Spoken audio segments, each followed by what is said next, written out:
انی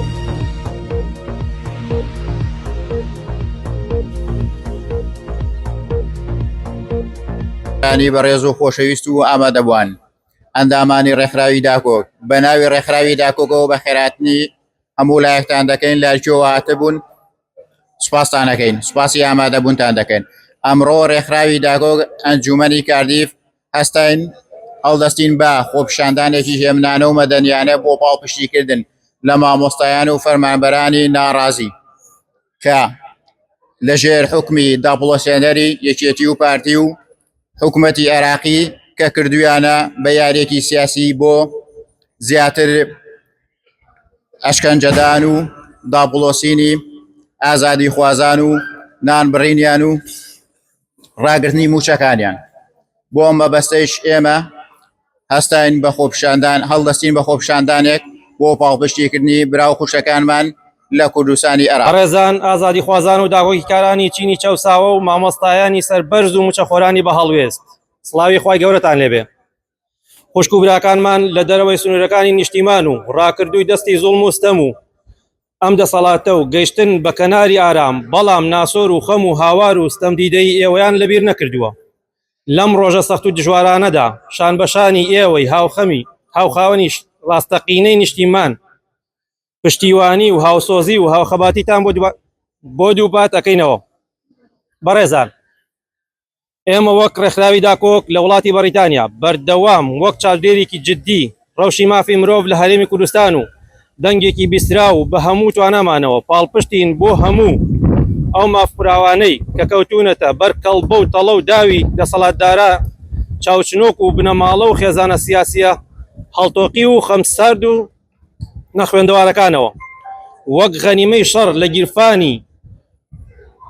لە گیرفان و قوتی هاوڵاتی و داهاتی نیشتیمانە ڕوانن. ئێمە هاوخەم و هاوبەش و هاودەنگتان بەو پەڕی هەستکردن بە بەرپرسیارەتی دینی و دنیاییمانەوە سەرکۆنەی هەموو ئەو دەستی و خەمساردیەی هەردوو لایەنی دەسەڵاتدار لە حکوومەتی فیدرالی عێراق و هەرێمی کوردستان ئەکەین کە دەرهەق بە ژیان و ژینگەی موچەی هاوڵاتیان پیادەی دەکەن پرسە یاسایی و مرۆیەکان بە سیاسی ئەکەن و کە بەرژەوەندی زەرمەندی یەکەم و کۆتایی هاوڵاتیانی بەژمێنەت و چەوساوە و مافراوە هاوڵاتیانی هەناسە سارد و ستەمدیدەی دەستی چەتە و مافیاکانی ناوخۆ و دەرەوە پەیمانتیان پێدەدەین لە ئێستا و لە داهاتوشدا تا خەم و برینی ئێوە ساڕێژ نەبێت شەقام چۆڵ نەکەین و هەمیشە ببینە سەکۆیەکی کاریگەر لە دنیای دەرەوە تا خەمەکانی ئێوەی لێوە پەخش بکەین و بە گوێی دنیای دەرەوەی دابدەین. بەردەوام سەرکەوتوو بێت خەباتی مەدەنیانەی گەل و ئازادی خوازان ڕسوایی بۆ علی باباکانی دەسەڵات ڕێکخراوی داکۆک بۆ ماف و ئازادی. أعزاء المحب الحرية ومدافع الطبقة المقهورة ومعلمون الشرفاء وموظفون أصحاب الموقف، السلام عليكم ورحمة الله وبركاته. إخوانكم وأخواتكم خارج الحدود الوطن والذين نجوا من يد الظلم والاستبداد لهذه السلطة ووصلوا إلى بر الأمان، لكنهم لم ينسوا همومكم وأحزانكم وصراخكم ومعاناتكم في هذه الأيام الصعبة والعصيرة. يجددون لكم أصحاب الوطن الحقيقيين دعمهم ومؤسساتهم ونضالهم المشترك معكم جنبا إلى جنب. أعزائي، نحن كمنظمة داكوك في بريطانيا نواصل كمراقب الجدي لوضع حقوق الإنسان في إقليم الكردستان وكصوت المسموع بكل قدراتنا ندعم الجميع المحرومين من حقوقهم الذين وقعوا تحت ضربات ومؤامرات وخداع لأصحاب السلطة وقحين والعائلات والعشائر السياسية المتغطرسة ومعترفة وللأنبالية الذين ينظرون غناءكم كغناؤهم حرب إلى مصادر ونهب ممتلكات المواطن ودخل الوطن. نحن المتعاطفون ومشاركون ومتفقون معكم بأقصى الشعور المسؤولية الدينية والدنيوية. ندين كل تلك الممارسات القاسية والمبالاة من كل طرف السلطة في الحكومة الفيدرالية العراقية وأقليم الكردستان التي يمارسونها ضد الحياة المعيشية ورواتب المواطنين، ويسيسون قضايا القانونية والإنسانية التي يكون ضررها الأول والآخر على مواطنين مهمشين والمقهورين والمحرومين من حقوقهم. أيها المواطنون مكتئبون والمضطهدون من يد العصابات والمافيات داخل الخارج، نعاهدكم من الآن وفي المستقبل أيضا كما عاهدناكم سابقا إننا لن نترك شوارع الفارغة حتى لا تفشي همومكم وجرحكم، وسنكون دائما منبرا فعالا في العالم الخارجي للنشر همومكم من هنا ونوصلها إلى أسماع العالم الخارجي لتستمر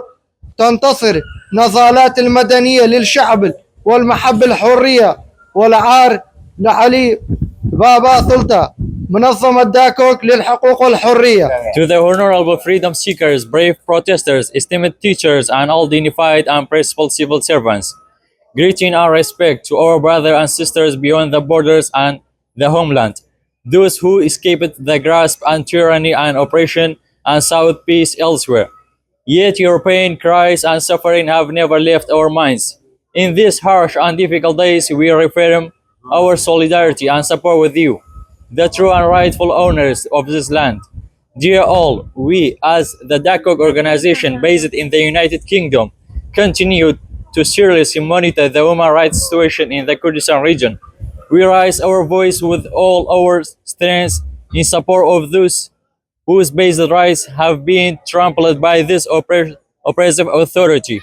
A rule that treats political families and affiliates with wealth and privilege while robbing the people of their livelihood, salaries, and national resources as so spoils of war. In shared pain and common purpose, and with a deep sense of both moral and religious responsibility, we strongly condemn the cold-hearted and exploitative hands of power, whether from the federal government of Iraq or the Kurdistan regional government, who continue to politicize legal and humanitarian issues and deprive innocent citizens of their rightful life, livelihood, and dignity. To the breathless and oppressed citizens suffering under the hands of internal and external mafias, we make a solemn promise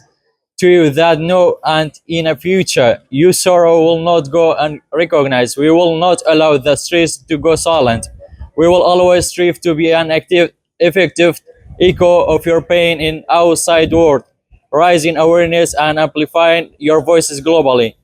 May the civil struggle of people and all freedom seekers endure and succeed. Shame and disgrace to the corrupt rulers and looters of power. Darkog Organization for Rights and Freedom. دا بزلو كرسيا ميلاد همو برسيا دا بزلو كرسيا ميلاد همو برسيا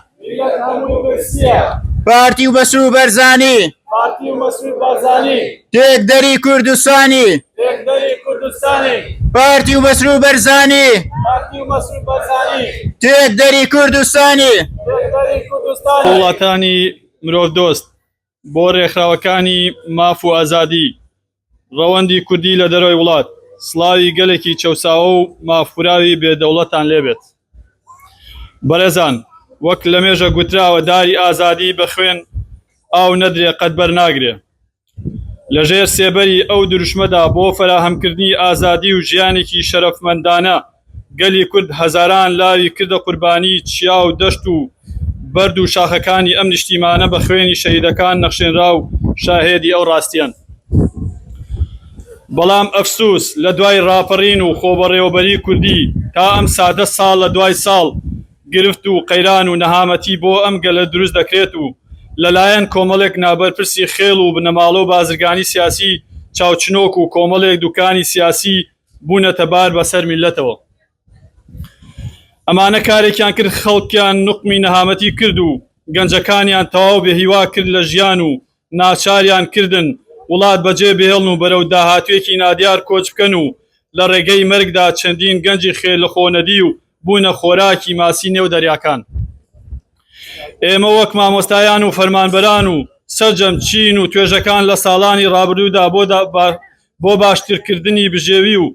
فراهەمکردنی ئازادی سەدان خۆپشاندانی هێمنانە و دەیان سەردانمان بۆ لای نوێنەری وڵاتان و پەرلەمانی عێراق و دادگای فیدراڵی و لایەنە سیاسی و ڕێکخراوەکان ئەنجام داوە. بەڵام ئەم دەسەڵاتە گەندەڵ و مرۆڤ کوژ و مافیا ئاسایە بە هیچ شێوەیەک ئامادەیی نەبووە و نییە داواکانمان بۆ جێبەجێ بکات. لەم سۆنگەیەوە ئێمە لە کوردستان گەشتونێتە ئەو بڕواایی ئیتر کاتی گۆڕینی نەخشەی سیاسی و کۆتایی هێنانە بەم جۆرە لە حکومڕانی. بۆ ئەمە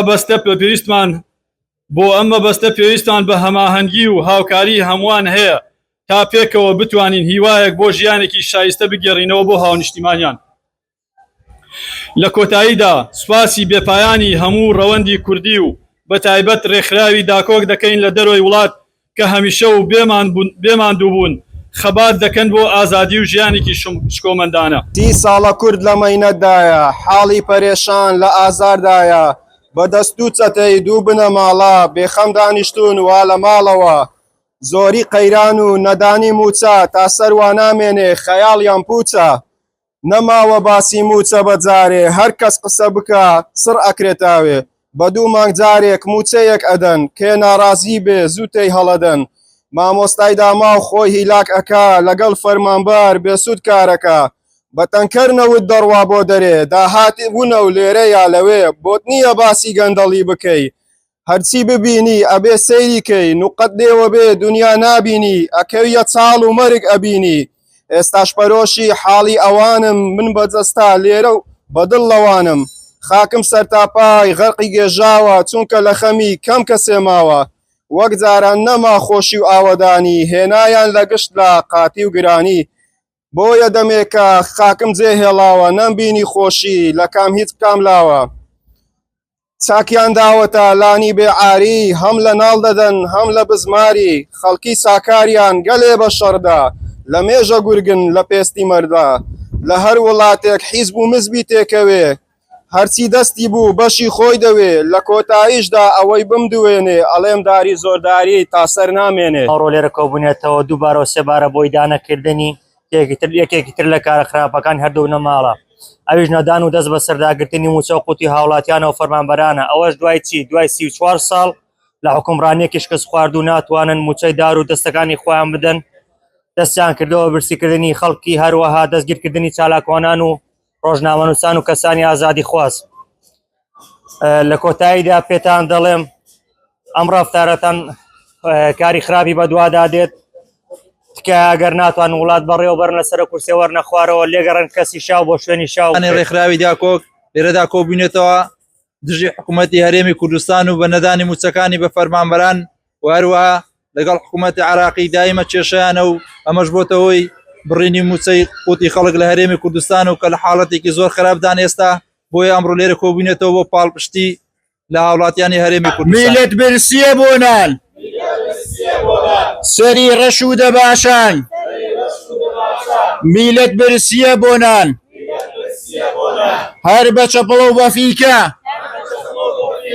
ڕاماڵیتان نزیکە، هەر بە چەپڵە و بەفیکە، ڕاماڵیتان نزیکە. بە ناوی خوددا ئەمڕۆ ئەم خۆپیشاندانە هێمنانەمان ڕێخستووە بۆ پشگیریکردن لە خەڵکی هەرێمی کوردستان، هەر لە مامۆستا و فەرمانبەر و پێشمەرگە و هەموو موچە خۆران، و ئێمەش دەنگی ناڕازی خۆمان خێنە پاڵ دەنگی ئەوان، و ئێمەش لێرەوە لەگەڵتان دەبین بۆ داواکردنی مافەکانتان، و ئەمە لە کاتێکدایە کە زیاتر لە 50 ڕۆژە موچەی خەڵک نەدراوە، و وەکو هەمومان دەزانین کۆمەڵگای کوردی کۆمەڵگایەکی موچە خۆرە، و بە پێنەدانی موچە بە فەرمانبەران هەموو جومگەکانی ئابووری شکستی هێناوە، و ئەمەش بارگرانی بۆ هەموو خەڵک دروست کردووە، و ئەمە لە کاتێکدا کە سەرۆکی حکوومەت ئەڵێ ئێمە هیواداری بگەین بەڕێکەوتن لەگەڵ بەغداد، بەڵام ئێمەش هیوادارین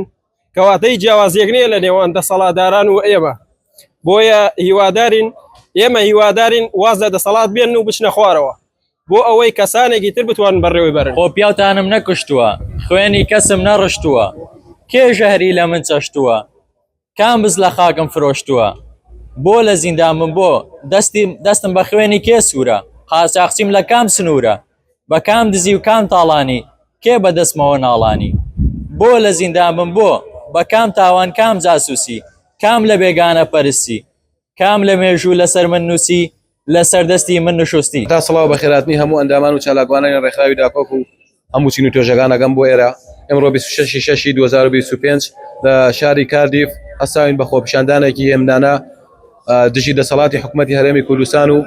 پێنەدانی موچە بۆ موچە خۆران و ئێمە لێرەوە دەنگی ناڕەزایی خۆمان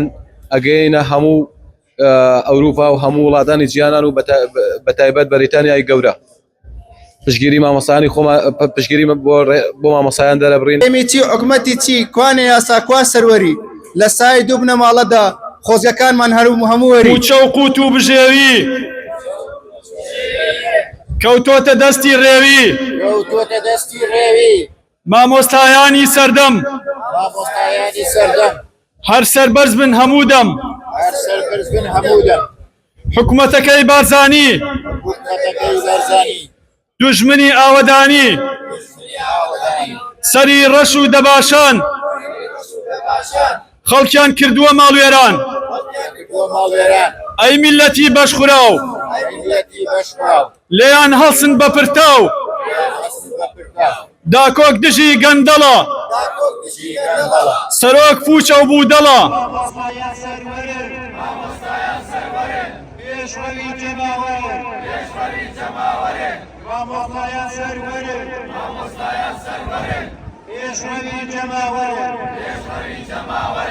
حکوومەتی دز و جەرگە بڕۆ بەرۆکمان بەردە چل پەنجا کەسی نەزان بۆ ڕێگەل و نیشتیمان دەسەڵات بارەودا هاچی لێهات دەسەڵات بارەودا هاچی لێهات هەر بەشە بڵۆ بەفیکە ڕاماڵیکە نزیکە پارتی مەسرود بەرزانی دێگەری کوردستانی